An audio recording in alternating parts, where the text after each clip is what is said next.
Hey everyone, welcome to Pain Consultants Podcast. Myself, Dr. Connor, we have Dr. Bonner, and today we have a special guest, Dr. Hithem Rahmi, who is a board certified orthopedic surgeon who did a fellowship in shoulder elbow. Not only is Dr. Hithem Rahmi an accomplished surgeon, he's also one of my good friends from med school and one of my good buddies to this day. So we're happy to have him with us and look forward to chatting with him. How you doing? I'm doing great, Chris. Thank you for having me, and hope for a very educational discussion today for shoulder pathologies and injuries. Anything you guys like to talk about, I'm happy to talk about today. Sounds good. Yeah, we did a podcast a while back about shoulder injuries, but it's always great to get a surgeon's perspective on things. Before we start, can you just kind of describe, okay, orthopedic surgeon, and then after residency, do every surgeon do fellowships? How does that work? And then if you do a fellowship, is that all you could do? Do some surgeons that don't do fellowships also do some of the things you do? That kind of thing, just for our audience. Yeah, so surgery, orthopedic surgical residency is 5 years. You can do an extra year of fellowship, but most people, they can go off into practice right out of residency without doing a fellowship. A fellowship is training in the subspecialty of the orthopedic field, and that can include, in my case, shoulder, elbow, specific body parts. It can include spine. It can include pediatrics and other parts of the body, such as foot and ankle. But not all orthopedists go under fellowship training. It does add an extra tool under our belt to get that specialized training for that specialized care for certain patients who have special needs for certain parts of the body. And a lot of other people go into general orthopedic surgery, and that covers a whole spectrum of orthopedic pathology. But it's great for patients because we can actually get into certain parts of the anatomy, certain parts of their injuries that pertain for that specific injury. So say in my case, shoulder injuries, I don't only do shoulder injuries, I do shoulder arthroplasties.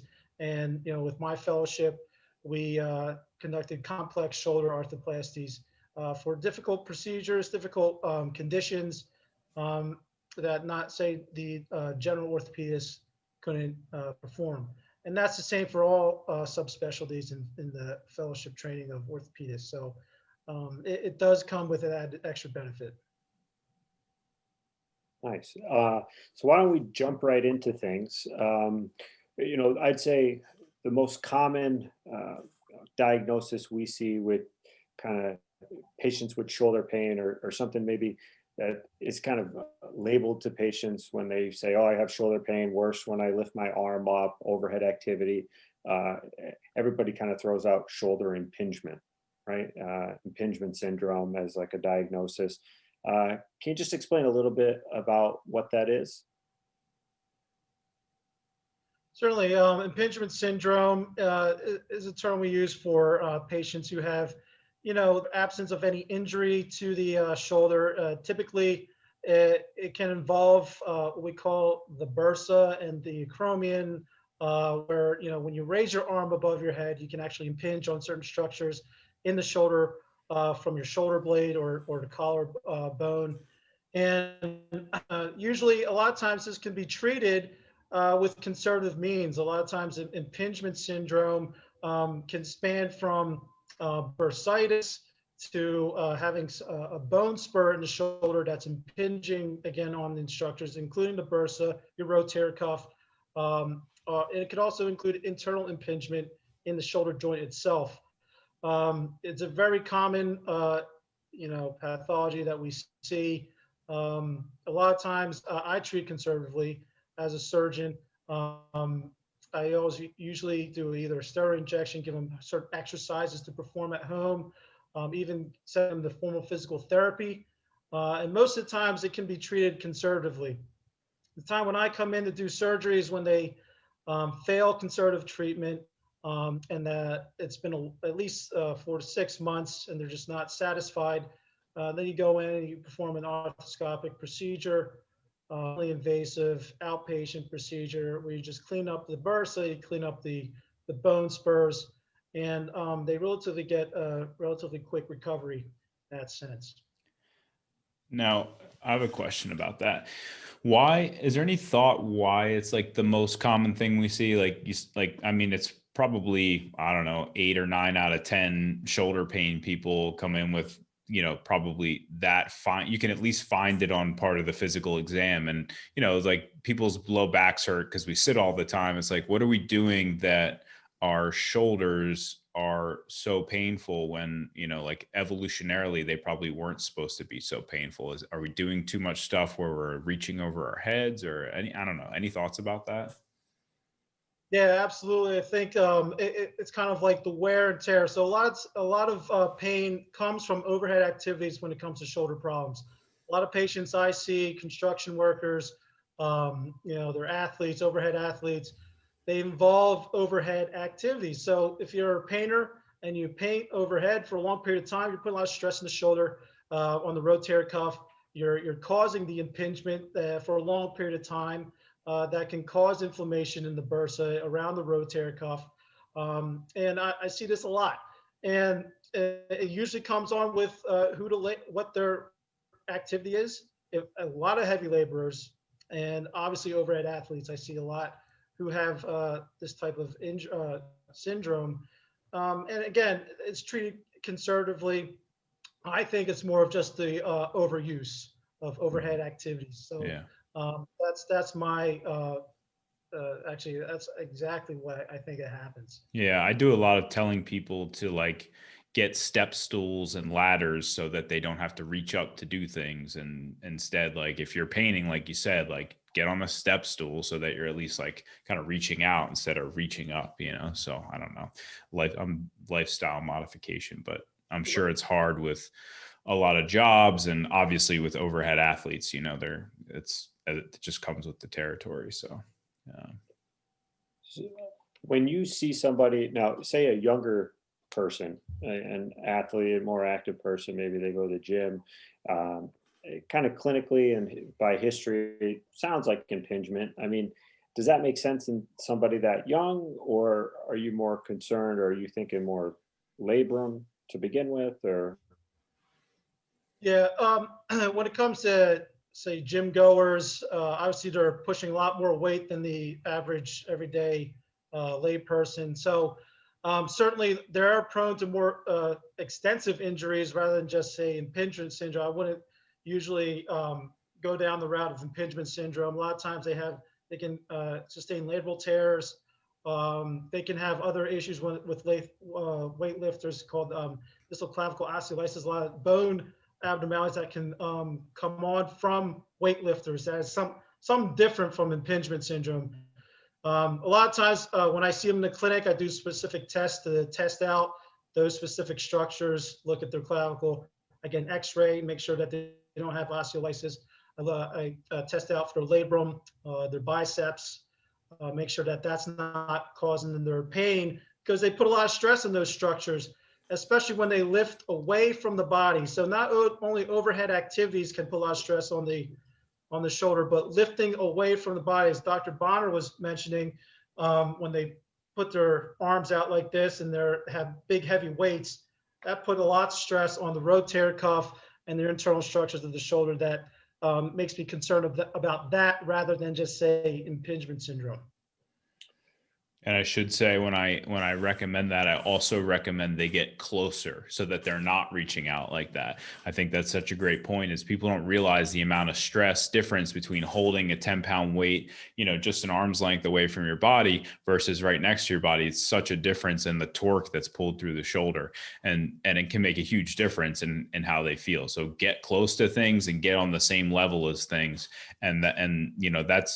That's better in general for shoulders. And that's how you make your back feel better, picking things up off the ground too. So it's good principles there. Correct. Yeah. Even just going in and getting a gallon of milk from the refrigerator. Exactly. I tell patients to go to the edge and bring it over close to the body, or taking anything off like a bed of a truck.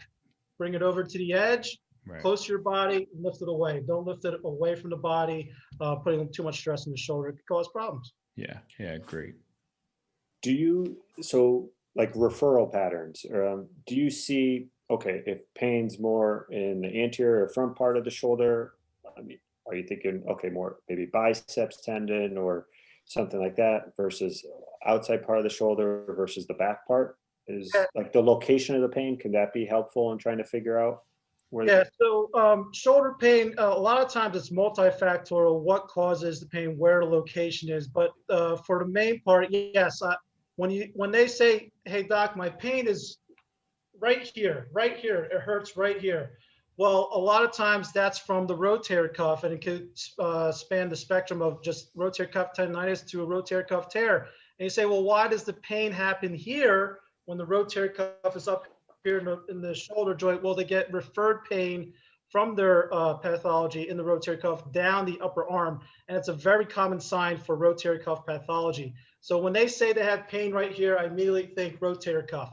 Now, when you say, Dr. Connor, when it's around the front, then absolutely, yeah, there's a biceps that comes up right here called the long-headed biceps. There's two heads, the short head and the long head. And a lot of times that could cause, they have tendonitis or even like partial tears that could cause pain in the front of the shoulder. When they have labral tears, the labrum is a tissue around your socket or around the glenoid. A lot of times that can present as anterior pain or just generalized pain around here. They'll put their whole hand on their shoulder and say, my shoulder pain's around here. And then I'm thinking, okay, it could be a multitude of things, but more often than not, it could be labral. It could be an AC joint issue. Okay, so it's very important that I talk to those patients and really pinpoint where their pain is coming from, what actions cause the pain, because that can really help pinpoint it. I do a lot of diagnostic tests in the office, including ultrasound and even diagnostic steroid injections. If it helps their pain in certain areas, I know it's coming from that part of the shoulder.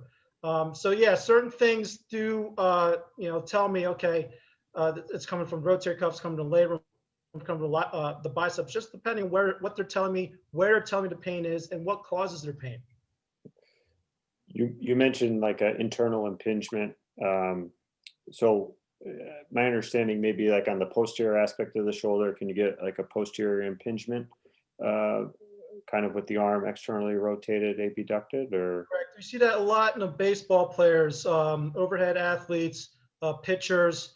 This is something that can cause pain for pitchers if they have internal impingement, where the labrum butts against the rotator cuff, and they just have this abnormal impingement of that causes pain. And a lot of times you can see either a tear in the labrum or even the undersurface of the cuff tendon that can cause pain. And this is something that usually can be treated conservatively. Very not too often we go in and clean that up or it needs a repair.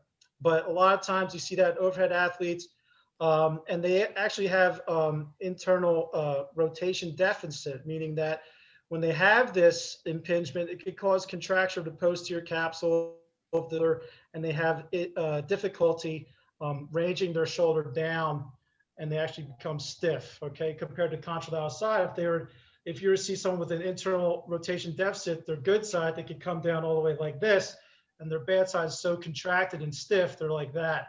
And that could be a secondary cause of internal impingement. Okay, so a lot of times, again, this could be treated with conservative means, physical therapy, stretching, rest. All right, these high-end athletes don't like to hear that, but it's something that we first start with before we start saying, okay, let's do something about it. As far as in my realm is surgery, so that's very rare that we do that without doing those options first. Is there like a classic story that you're thinking of when you think of a labrum tear being the painful issue? Like, oh, they did a certain movement, or what? Who are you thinking about when you usually think of labrum tear? Absolutely, the dislocator. Someone who dislocates their shoulder, we're thinking labral tear right off the bat, because if you think of your labrum, it's like a bumper in your shoulder. Okay, if you think of like bumper cars, or even if you go bowling and put those bumpers up, all right, it's something to kind of restrain that ball from the bowling alley to go and jump off the other side of the other lane. That's your bumper in your shoulder. That keeps that ball in the socket. If that labrum were to tear, or that bumper was to tear off, and that's from usually a shoulder dislocation anteriorly, that bumper is ripped off, and that, especially in a young patient, can cause a recurrent instability. And that's very concerning for me as far as having a concomitant labral tear when they have an injury like that. You see that a lot in athletes, in football players, in wrestlers, in pretty much any type of high-end sport that can have high energy trauma. We can see it. So that's when I'm thinking of labral tear right off the bat. That's the most common, and that I see a lot too. And that's what we repair. And I tend to repair those quite aggressively, depending on the patient. But if it's a high-end athlete, we fix that because they are at an increased risk for recurrence, especially if they're a younger age. So that's something where you might, if you see that they have the story, you getting an MRI or MR arthrogram, you see that you're going to surgery pretty quickly for those people. So there's talk and controversy about the first time dislocator. Okay, the people who dislocate for the first time, do you treat them conservatively and hold off on surgery, or do you just go in because knowing that they're going to have a labral tear, just fixing them? Yes, you get an MRI, make sure that they do have a tear, obviously, first before you go in surgery. And there's a split in between the opinions of what to do. You can treat the first-time dislocators conservatively. Then there's been athletes, and probably if the audience watches a lot of sports, they hear about like Kevin Love. I don't know if a lot of your audience know about Kevin Love. He's a Cleveland Cavaliers player. He was diagnosed with a shoulder dislocation probably 3-4 years ago. And I don't think he went under surgery, but he did come back after therapy, and he was fine. But he was at an older age. When we're talking about recurrent dislocator, high risk, these kids are in their teens, adolescent. They're probably going to have a dislocation again. So people are saying, let's go in and fix it before they redislocate, cause even more damage. And it really is patient dependent. Now you say, well, most of our patients that are watching this are not high-end athletes. They're not anything like that. Usually a first-time dislocator, you treat conservatively. And down the road, if it does become an issue for them, we go and fix it after obtaining an MRI. With some of the dislocators, though, I mean, do you ever get like genetic testing too, just to see if they're hypermobile or have some variant of a collagen disorder before surgery? There's certain clinical findings that I would see that would tell me to say, okay, let's look into this further, because there are certain patients who are very hyperlax, or they have a connective tissue disorder that causes them to be very lax, that if you were to even do surgery, they have a higher failure rate because they're just so easily stretchable. Okay, so even fixing them, they could still come out. So there's certain clinical findings that I see when a patient comes in. If they're, say, double jointed, they can easily move their thumb to their forearm. I usually tell them to put their thumb to their forearm. If they can do that easily, okay, that's another sign. I can't do that. As you see, I can't even barely put my thumb to my wrist. So another thing I look for is bending the finger back, just seeing how far they can go past 90 degrees, and even looking at family history. If their family had a history of connective tissue disorder, that'll tell me, okay, let's get a genetic testing to make sure that they do or do not have this disorder, because then that would direct me to their treatment and tell me that if they were to get surgery, that would place them at a higher risk for complications, because some of these patients, they don't respond well to surgery, even though that they might have a tear or not. So I usually, I definitely have a high suspicion for that for patients who are double jointed hyperlax. So I was just clicking because I know I always look this up, but the Baton score, I guess, is the hypermobility score. So it's the thumb bending back, the fingers bending back. If the elbow can go past 180 degrees, the knees hyperextend, and then if you can bend over and put your hands flat on the floor, which I can't do any of those. So I think I'm a 0 on that scale. But Oh, yeah, just and to be honest, when you see these patients, they can do all of it in yeah. it's like a slam dunk. And you still get the genetic testing just to confirm either way, just because it's such a big decision to go and manage these type of patients, especially if you have to do surgery. You got to tell them the risks of, it's not the same as a normal person going underneath this similar surgery. So those are difficult patients. They can be complex, and it's a lot of talking, it's a lot of tender love and care that I always spend a lot of time with. So yeah, those are patients that it can be very difficult to deal with, but they're very pleasant. All right, so they know that they have some kind of issue, but I've had pleasure dealing with them in most of my cases. So. Now, we talked a little bit about rotator cuff, but that's, I'm assuming, probably one of the most common things you deal with as a surgeon with regards to repairs or, so I guess now rotator cuff tears are common as we go through life. Oftentimes can be asymptomatic in some of the older patients and kind of found with imaging. But what are you thinking? Like, so with your rotator cuff patients, when is physical therapy a good option?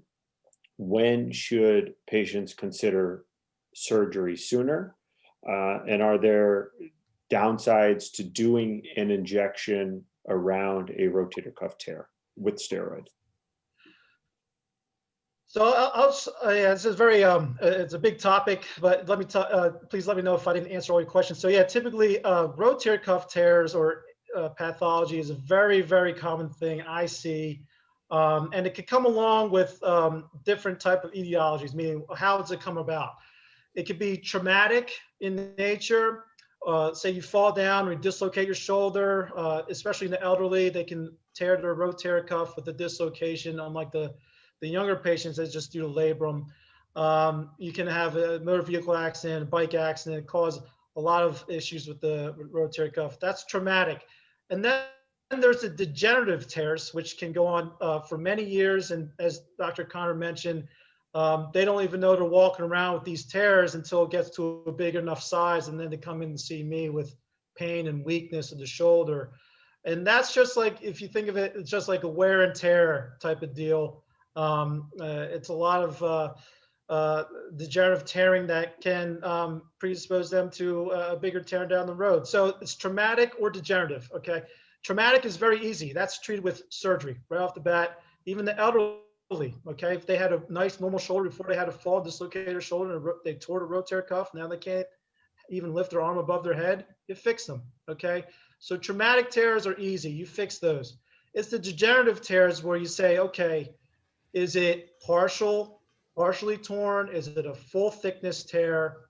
Have they had any treatments to it, including physical therapy, as Dr. Connor mentioned, or a steroid injection? So when it comes to degenerative tears, my algorithm is pretty much this.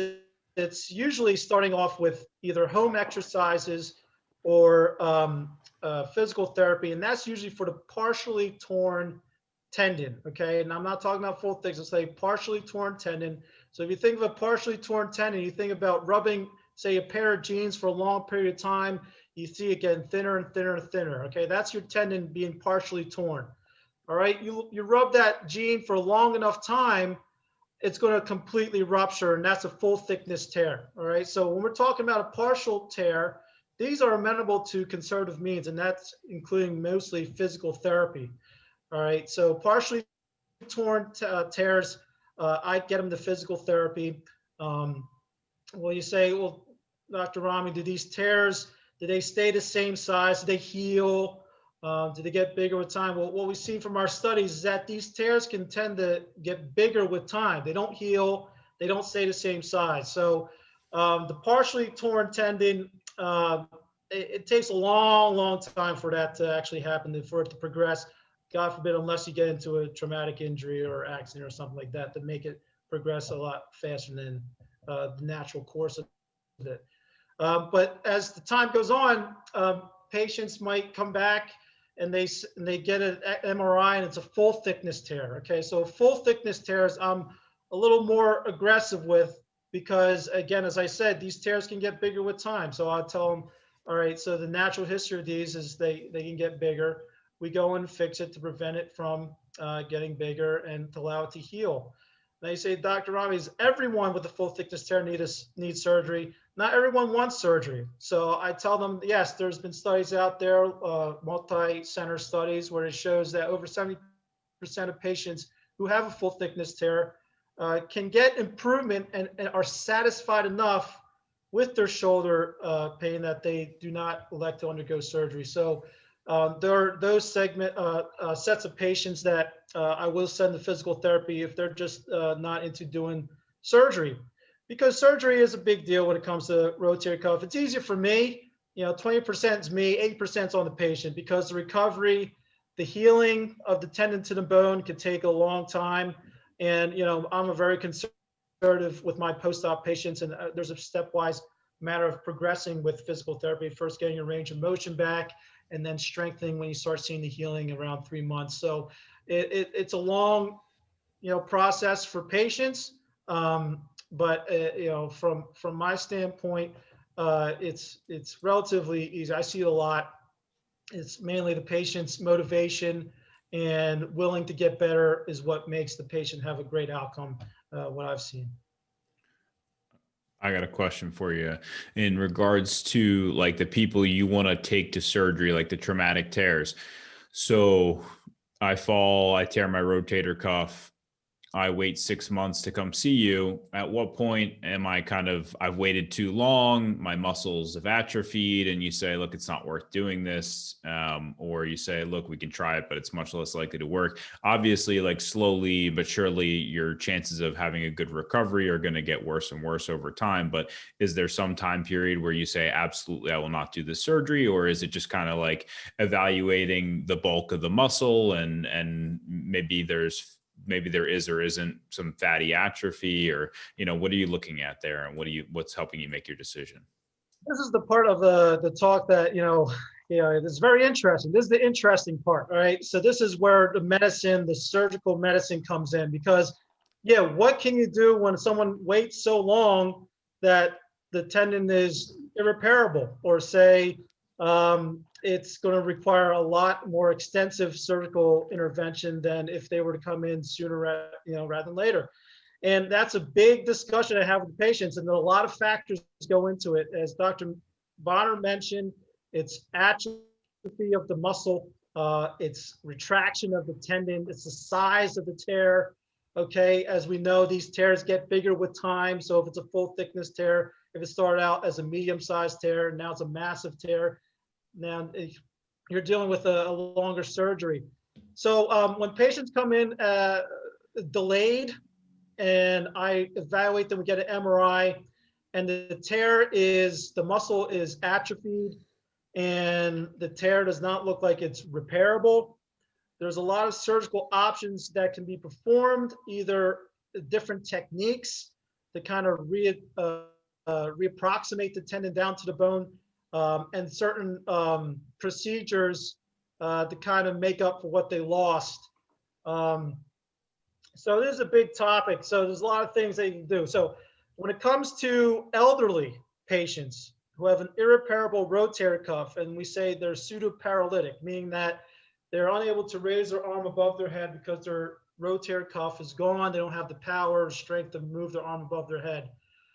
And I know from the MRI that the fat atrophy is really taking over. I know it's irreparable. I actually begin those patients with physical therapy.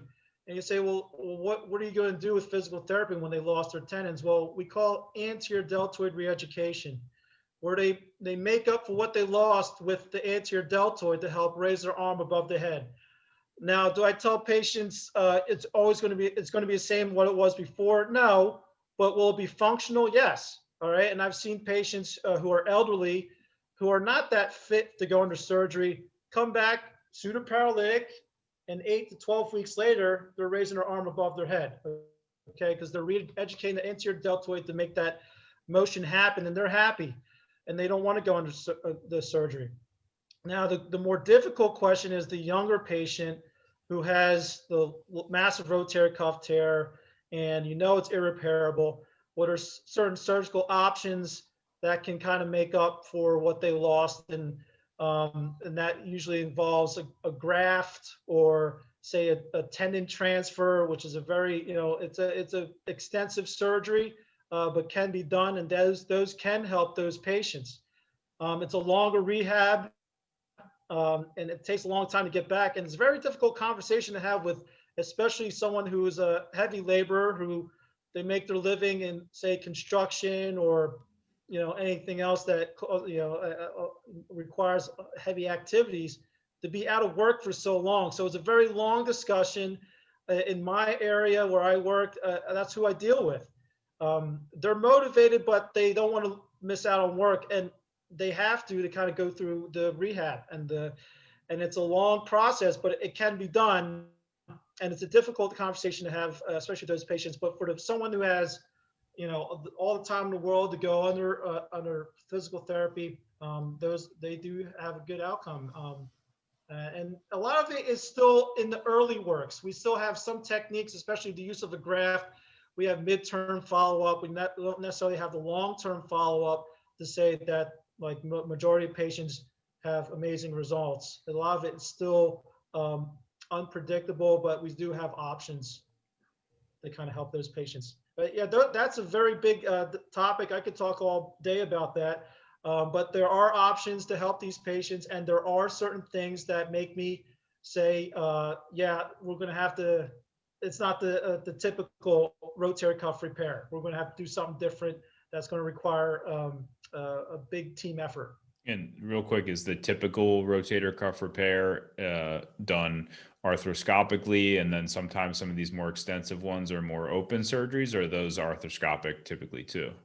Yeah, I do all arthroscopic rotator cuff repairs.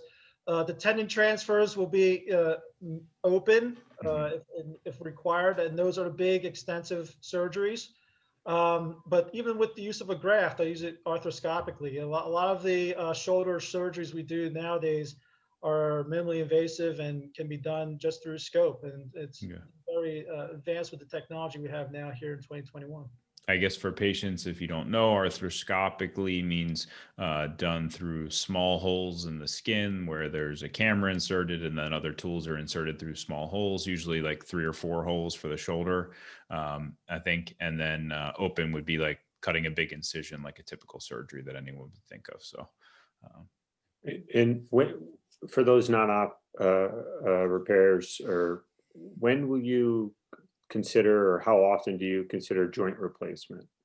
Great question, and that's what I forgot to mention. So those elderly patients, if they come in pseudoparalytic and they're irreparable rotator cuff, those are indicated for what we call a reverse shoulder replacement, and the name is as is. You reverse the ball and the socket of the shoulder joint by placing in a metal prosthesis into the shoulder, and that actually helps, especially elderly patients who lack rotator cuff, for them to not only help with pain relief, but also can help with their range of motion, especially if they had a significant loss of range of motion. I would say that most of the time that's something I would go to if they do fail therapy first.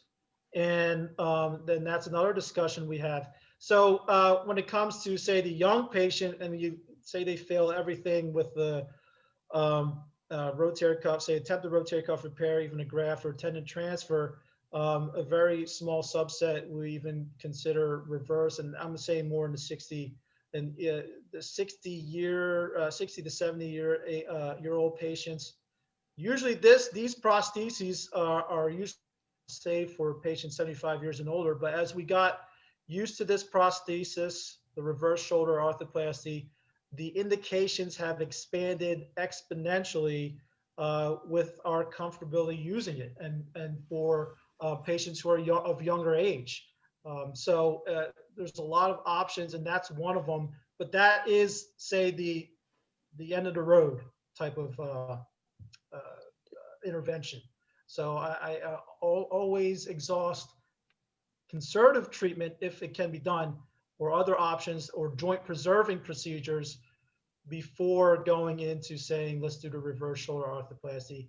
And again, that is patient specific and patient dependent, or depending on what they present with. So maybe just some good advice for our patients. So say around the age of 60, maybe a little younger, but active, still working, told they need a shoulder replacement. I mean, are some of those grafts or tendon transfers potential options for them? Or does their age, like in their mid 50s, late 50s, 60, kind of rule them out for something like that? No, I mean, again, the age range has again been expanding as well. But again, let's clarify what the replacement is for. Is it for a massive tear or for arthritis? When it comes down to, you know, arthritis, that is the mainstay to help with patients' pain, is the replacement.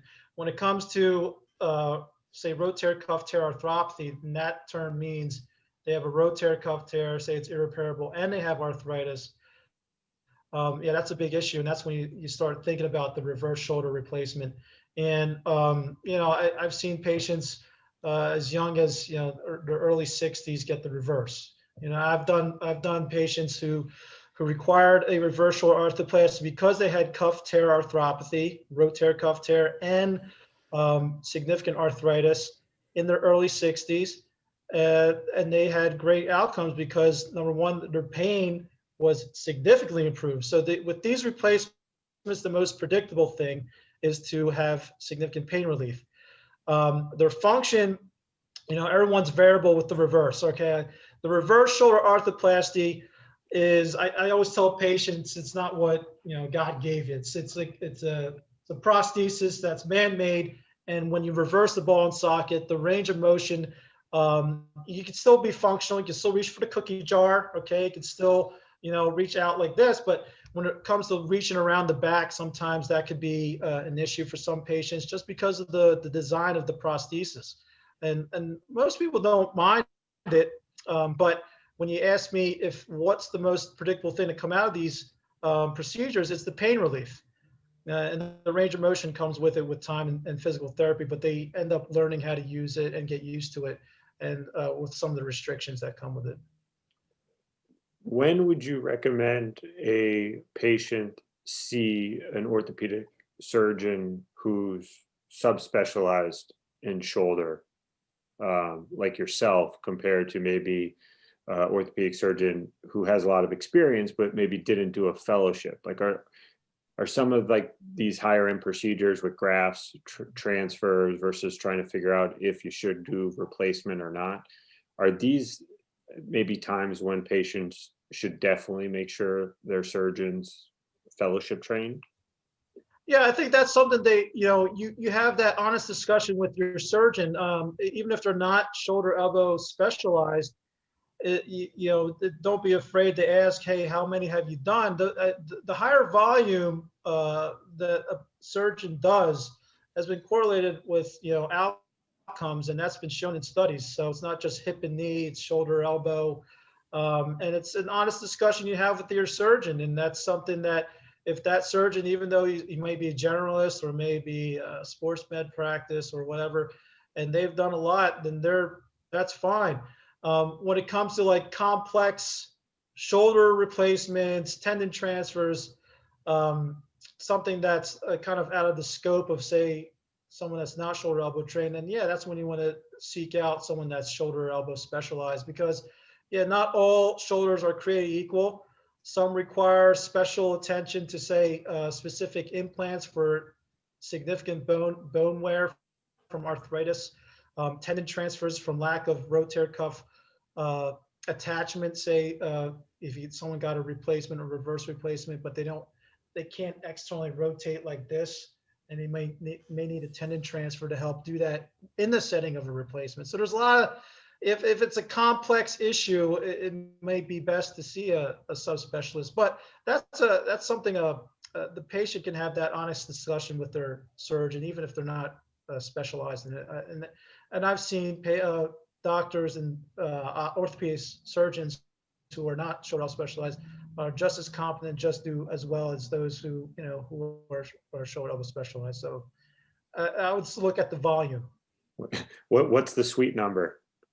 The sweet number. So it's been studied that high volume is considered 50 a year. All right. So, and that's in some places that's like paltry. Some places, especially, you know, high, near the metropolitan areas, they would do, you know, 500 cases a year, but that's all they're doing. You know, they're not doing hips and knees. They're not doing ankles. They're not doing foot. They're just doing that. And, but it comes down to, when it comes to specialization, what we see mainly is in the metropolitan area, people want to see that specialized person.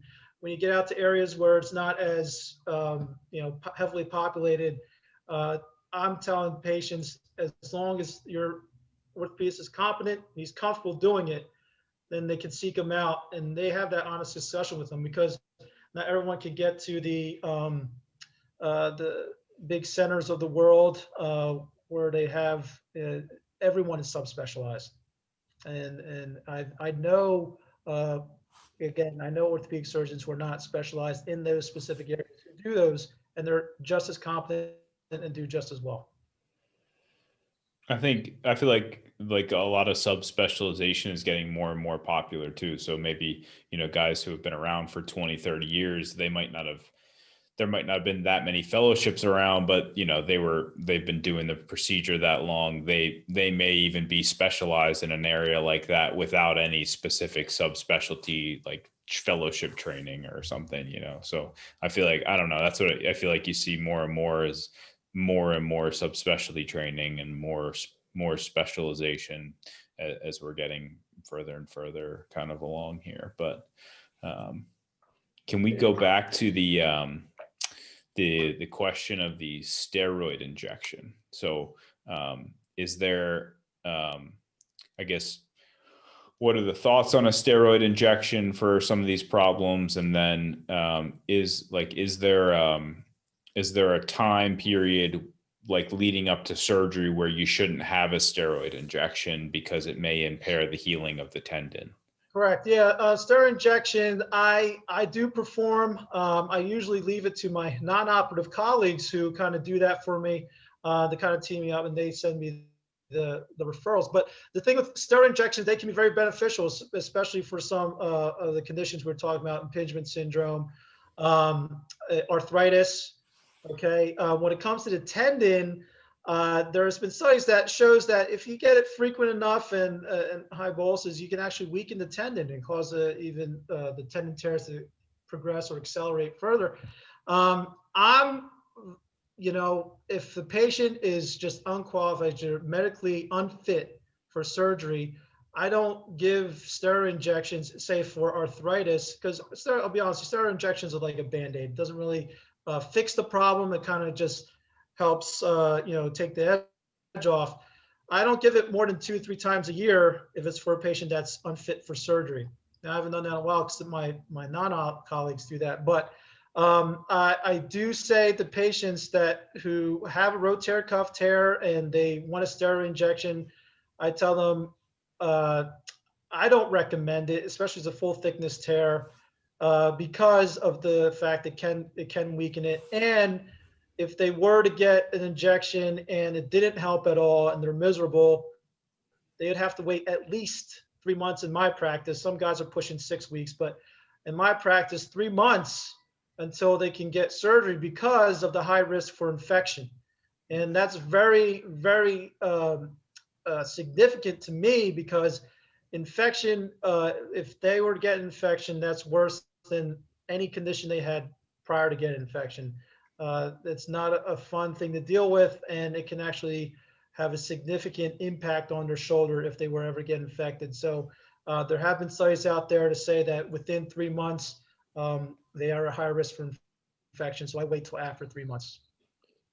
Is that specifically for shoulders? Or I know there was a lot of that had come out with like hip like joint injections and hip replacements, like that 3-month cutoff? Is that, maybe I'm just not as familiar with it. Have they reviewed it for each kind of area of the body? They have, and it's, yeah, the hip and knee, they always have those studies out there to kind of, because they do a lot of hip and knee replacements, and they want to know when is the safest time after injection to do a hip replacement if needed. And yeah, usually it's around that 6 to 12 week mark after the surgery that, they're thinking more, it's more safe. But that's something that you talk to the patient with, because a lot of times, it's frustrating for them to wait that long. So before you jump into, say, steroid injection that, probably, especially for significant arthritis that they've had for many, many years, you say, okay, we can try it. And they've had it for so long, 3 months for them is nothing. So they're willing to do it and wait 3 months. And if it works, great. That means we hold off on surgery and can always explore that, 2-3 times a year. But other than that, some patients, they're not as patient, and they want to make sure that they can get their procedure. In my case, for rotator cuff tears, I like especially a full thickness tear, I like to hold off on it because I know they're going to need it eventually, especially for the medium to large size tears that is causing their pain. About, because we see this a lot, like partial thickness tears, probably more on the degenerative side. The patient's, a laborer, and it's more pain than anything. Do you still wait 3 months after a steroid injection for a repair on something like that? That's like maybe like an interstitial partial thickness, or a smaller tear, I guess you would say. Yeah, even for that, yeah. Anytime they get a steroid injection for any type of pathology in the shoulder, I'm waiting. It's just not. It's not worth it to me. It's not worth it for them to get infection, especially some patients, they smoke, they even have increased risk for infection, and then they get a steroid injection because they're diabetic, or even that, yeah. Because the thing is, if they get infected, the shoulder joint, native shoulder joint, their cartilage can dissipate, and once their cartilage starts going, that's it. And there's not much helping them. They'll get that post-septic arthritis, and eventually they'll need a replacement. So it's not worth it, and it can actually make them even more sick if it does disseminate throughout their body. They can become septic, and so especially if it's a patient that presents late. So to me, it's not worth it. I've seen it, not necessarily in my practice, but in my training and upcoming to this point where I am in my life, that it's not something that I wish. And I never ever want to happen to a patient. So I take that very seriously. Yeah, that's good to know, because obviously, steroid injections are used very frequently. I would definitely say one of the things that I always ask patients, any chance you would go for surgery within the next 3 months? And if they say no, and everything else makes sense, then that's when we'll consider an injection. But yeah, 3 months, that's important to know. Are you, do you use any like regenerative treatments intraoperatively? A lot of patients ask us all the time about PRP, platelet-rich plasma, and stem cells. Is that something that you see benefit in, or you're using it all, or what do you think about that? Yeah, there's a lot of bio augments that it can be done, including platelet-rich plasma. There's these patches that you can place on top of rotator cuff tear to kind of augment healing. There's, we're all like being evidence-based, and there's really no strong study that says that PRP patches, say BMAC, like bone marrow aspirate, have a direct correlation to, say, increased healing, or and if it's cost effective. There's no study that proves it. The only thing I tell patients, yeah, we can do it. I used to do the patch, and I would tell patients the only thing that hurts is the wallet. I mean, there's no side effects that come from it. when it uses the patch. The patch is actually from a bovine. It's a xenograft, we call it. But whereas what Dr. Bonner mentioned, platelet-rich plasma, that's from your own body. You draw it from your own blood, spin down the good cells, and inject it to the area that needs to be healed, such in this case, a rotator cuff, and you can do that intraoperatively. But again, there's been no good, strong study to prove that that actually benefits the patient or benefits or augments healing better than, say, what I do. Intraoperatively, I do what we call a microfracture, which I make little poke holes in the bone, and that stimulates this bone marrow to come out, and gives some more healing factors to allow the tendon to heal down to the bone. When we actually place the tendon down to the bone, you're getting all those healing factors from that. And I've seen no re-tears from that. I mean, that's just from my own level 5 opinion study. Okay, but to have a high level evidence, scientific evidence to say that those actually work and benefit the patient have yet to be proven. Yeah, I mean, I think that's kind of what we see in general. There's not a ton of great studies for it anyway, and other things, some evidence in certain places. Chris is probably a little bit more of an expert on that, but yeah, it hurts the wallet, that's for sure. Yeah. Yeah, it looks like maybe not all tendons kind of respond equally to some of those options. One thing I always like to get a surgeon's opinion on. So, right, Dr. Bonner and I take care of a lot of spine stuff, but also see peripheral joints, and oftentimes neck and shoulder can sometimes get confused, right? So patients might end up seeing multiple specialists just to try to figure out, well, where's the pain actually coming from? I clearly tell patients, okay, if pain's going below the elbow, that's, something to, maybe not necessarily the shoulder. Obviously, if you have neck pain, but I also see a lot of like periscapular pain, like down between the shoulder blade, oftentimes coming from disc or neck issues, nerve root irritation. In the shoulder world, are there certain conditions that you see that refer a lot of pain to like the medial border of the scapula, or like that low down in the thoracic area? There's certain things in the shoulder world, like say scapular dyskinesia, or even some nerve impingements in the neck, but that you mentioned. The biggest thing for me in the shoulder world is the shoulder girdle that you were referring to, that can refer pain to the back of the upper back, and that's including like scapular, biomechanics are kind of off. That's usually from muscle weakness around the scapula or shoulder blade. And, sometimes there's an impingement of a nerve called the superscapular nerve that can radiate down the back of the shoulder. That is very rare. Don't see that too often. But a lot of times biomechanics can play a part into what you're saying is causing the pain in the patient's, the back area. And a lot of times that's, again, physical therapy. It's just getting those muscles reorganized to kind of get it strong enough, especially the scapular stabilizers, your trap, your rhomboids, even serratus, all that good stuff that can actually help with your biomechanics of the shoulder blade motion. So there's certain motion of the shoulder that, if it's off balance, can cause pain, especially in that area. And a lot of times it's working with the physical therapist to really strengthen those muscles.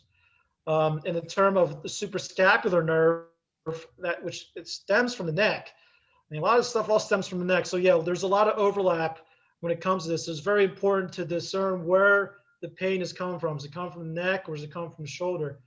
But going back to superscapular nerve, if there's some issues where, say, there's a mass or a cyst that's compressing the nerve, causing that pain in the back of the shoulder or an upper back, either infraspinatus or supraspinatus can be affected, and that's in the area of the back of the shoulder. That can be treated surgically by decompressing it to allow the nerve to breathe and allow it to innervate the muscle appropriately.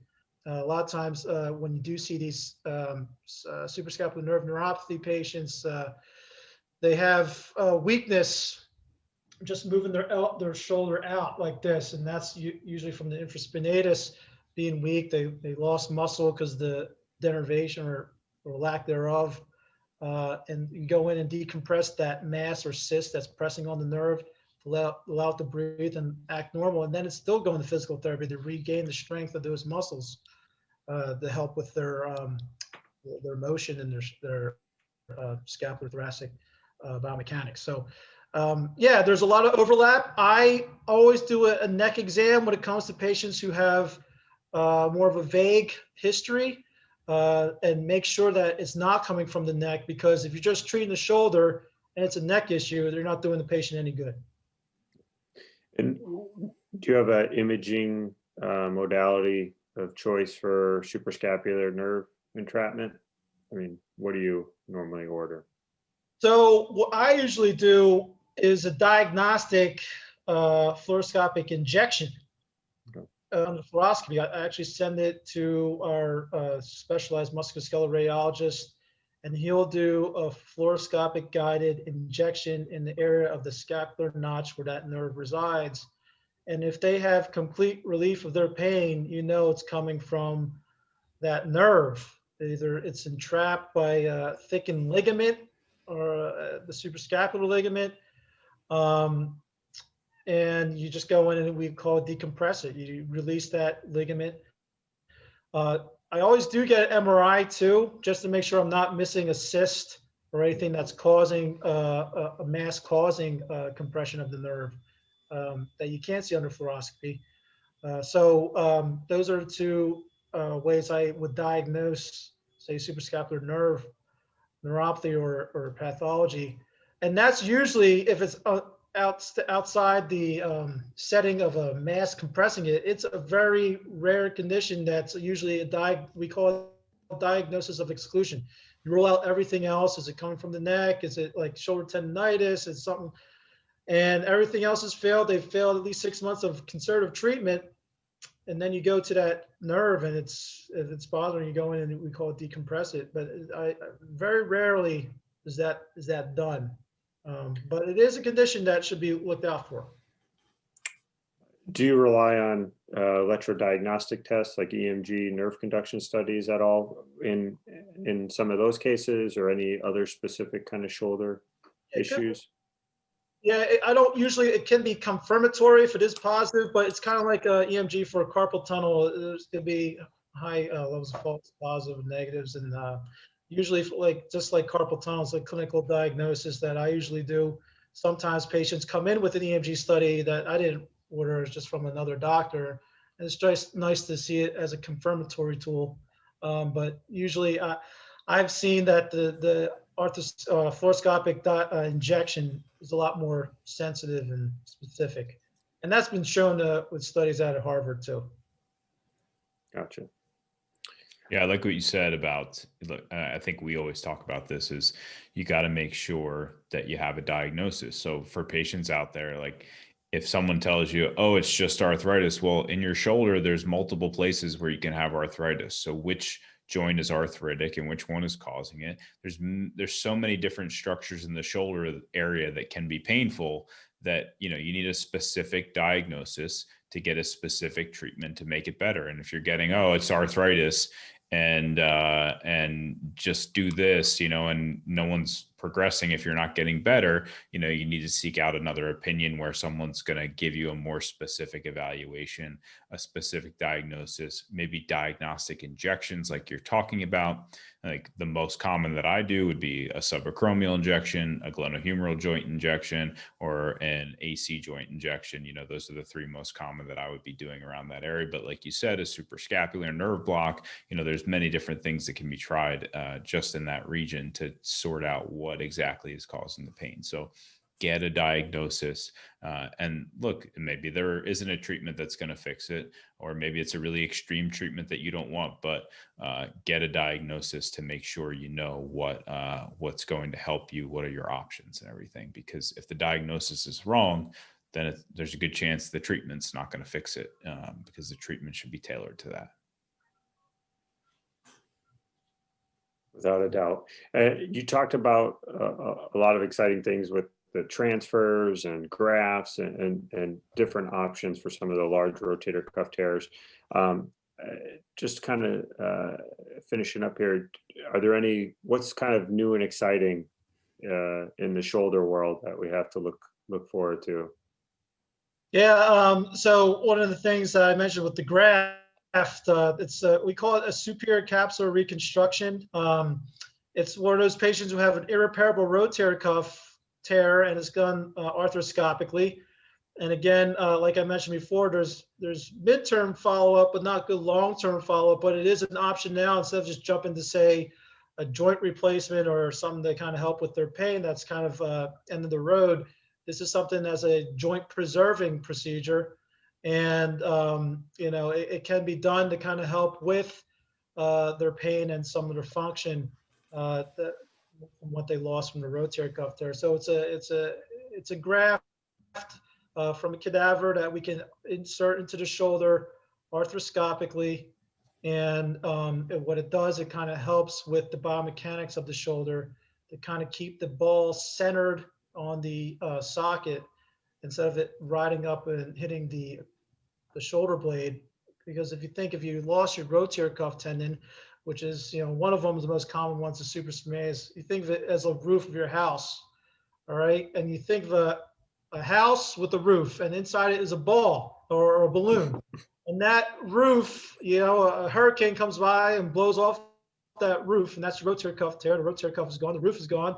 That balloon wants to rise up, and it's going to hit the shoulder blade, and that causes significant pain and dysfunction of the shoulder. So what we do is we put this graft in, and we, kind of bring that ball down, recentered it on the socket, and we call it a reconstruction, and it's shown to help patients with their pain and function. And we're still working on the long-term follow-up and to get the solid results of it. But that is one of the newest things that came out relatively recently in the last 10 years or so. I believe it came out 2012 as the paper, and it's been becoming more widespread in the US the last 5-6 years. Nice, very nice. Yeah. Well, I know we both greatly appreciate your time and the information you've given to us and to our listeners. I know it'd definitely be helpful, and we just appreciate it. And it's always great seeing you, buddy. All right, thanks guys, appreciate it. This was fun. Yeah, Yeah, thanks a we'll lot. do this again. All right.